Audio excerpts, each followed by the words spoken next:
Hello everybody, this is another Hot Wheels collector video. Today we are looking at the Nissan Maxima drift car from Hot Wheels in the main line of 2022.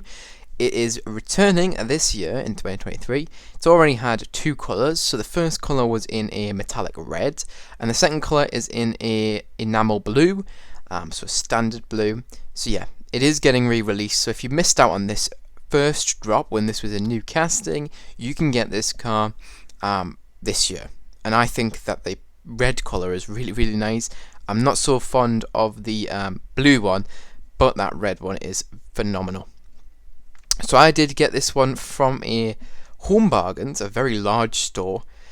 And yeah, without further ado, let's get into this car because I'm a lover for this one. I think it's awesome. It's obviously a customized version that Hot Wheels have kind of took their own spin on this car, and I'm really liking this. I feel like this is like when Hot Wheels are at the prime, when they, you know, modify a car a little bit and add a nicer paint job to it. So anyways, starting from, let's start with the wheels. So these were new wheels for last year. These are the 3 spokes. Brand new wheels for last year. They're getting used a lot more this year, so on that one for example, but they only were on this car last year. And I'm really liking these new wheels because I think they go on a lot of JDM cars very nicely, and I can just picture, you know, some Civics and stuff with these. They look better in this form, so obviously when they're at the small wheels, but if they were to try and make them any larger, like sometimes they will, for obviously when they need larger wheels, I just don't think they'll look very good. They're doing a Dodge Viper before they retool it this year with these wheels, and I think it looks hideous, but that's my opinion because they're like massive. They're like bigger than these ones that are on this car, but these ones suit it very nice. They're in a nice grey, and yeah. As for the tampo work on the side, we have a lot. So we have the Goodyear sponsor, as well as the Hot Wheels die-cast writing and the Dima logo as well. Then we have some lovely red striping taking us to the middle of the car, where we have the door handle, which has been done in a silver tampo, as well as the Motul livery and the number 68 with the Hot Wheels logo in red underneath it. Very nice. Moving on, we also have this little logo here. I'm not entirely sure what it says. It looks like it says Rory, but I'm not entirely sure because that is not the highest quality tampo. And we also have that continuation of one of the stripes there as well. Very nice. What I want to point out is the side skirt, which you can see there, is created using the bottom base plastic, which is made from black plastic, obviously. Very nice, and it gives a nice colour split there, and it separates this car out nicely. Alright, moving to the front of the car, we have a little bit of tampo work, not a whole lot going on, but enough. So, looking at the front here, we don't have the headlights tampoed, unfortunately, or the grille, but we do have this nice little Nissan badge on this huge front splitter. Let me show you how big that is. There you go. That's a nice big front splitter, and that is created using the bottom base plastic, which is also, of course, black, like I've just previously said.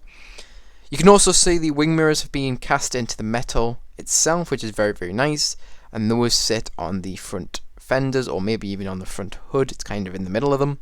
Very nice. Whilst we're talking about the hood, let's take a look at this. We have a see-through hood, which is created using the window plastic, and you can see the engine in there. Whilst it isn't tampoed or very, high quality, you can see it there, and there are details on it. It would be nice to have seen the tampo, and I've seen a lot of customs putting the tampos on this car in there, and I suppose that's a job you could do if you really wanted to.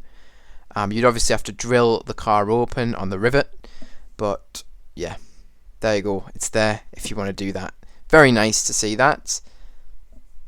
This side is the previous, so I'm not going to bore you on that one. Here's the rear. We don't have any tampo work, but we do have the rear lights which have been carved out. So again, if you wanted to add your own details, you could do that using a Sharpie or acrylic paint. They also have carved out the license plate holder as well, so you could add your own license plate. Lots of people decide to use stickers. I don't know where they get them from, but stickers are like these permanent sticker things. I don't know. I don't know where you get them from, but have a little look for them. I have no advice on how you can get them because I don't do it myself personally. I keep them how they are.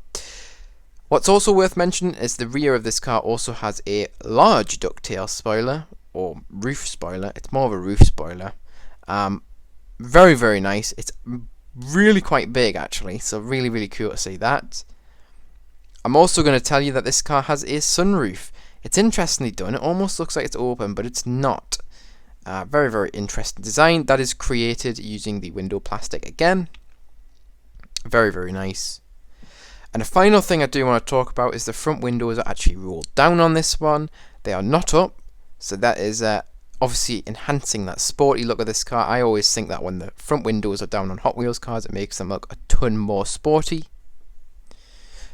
The rear window and front window does not have windshield wipers, unfortunately. So that's just something that I'm just going to point out there. And there you go, that is it for this car. I absolutely love this thing. I think it's an awesome debut car. And it just goes hand in hand with this Patrol Custom. Both of them sharing a very, very similar design. So yeah, what do I rate this car out of 10? I think this car is really, really nice. That's why I'm going to give it a solid 8 out of 10. I think the red one might be slightly nicer, but I do like this debut one. That's why I've not replaced it. And it goes really nicely with the Patrol, as I've just said. You can check the Patrol Custom review video out. I just recently did that, so that would be greatly appreciated if you do, or if you're interested in that. But don't feel like you have to. Once again, being here to watch this video is more than enough, and I do greatly appreciate it. Anyways, really, that is it for this video. If you enjoyed, make sure to like. If you're new to the channel, subscribe. And you can press that notification bell on so you don't miss any notifications of when I upload a video. Remember, you can also share this video with any friends, family, or in any groups who may be interested too. That would be greatly appreciated. But don't feel pressured if you don't have anybody who's interested in Hot Wheels. But yeah, that's it for this video. I hope to see you guys in the next one. Bye bye, everyone.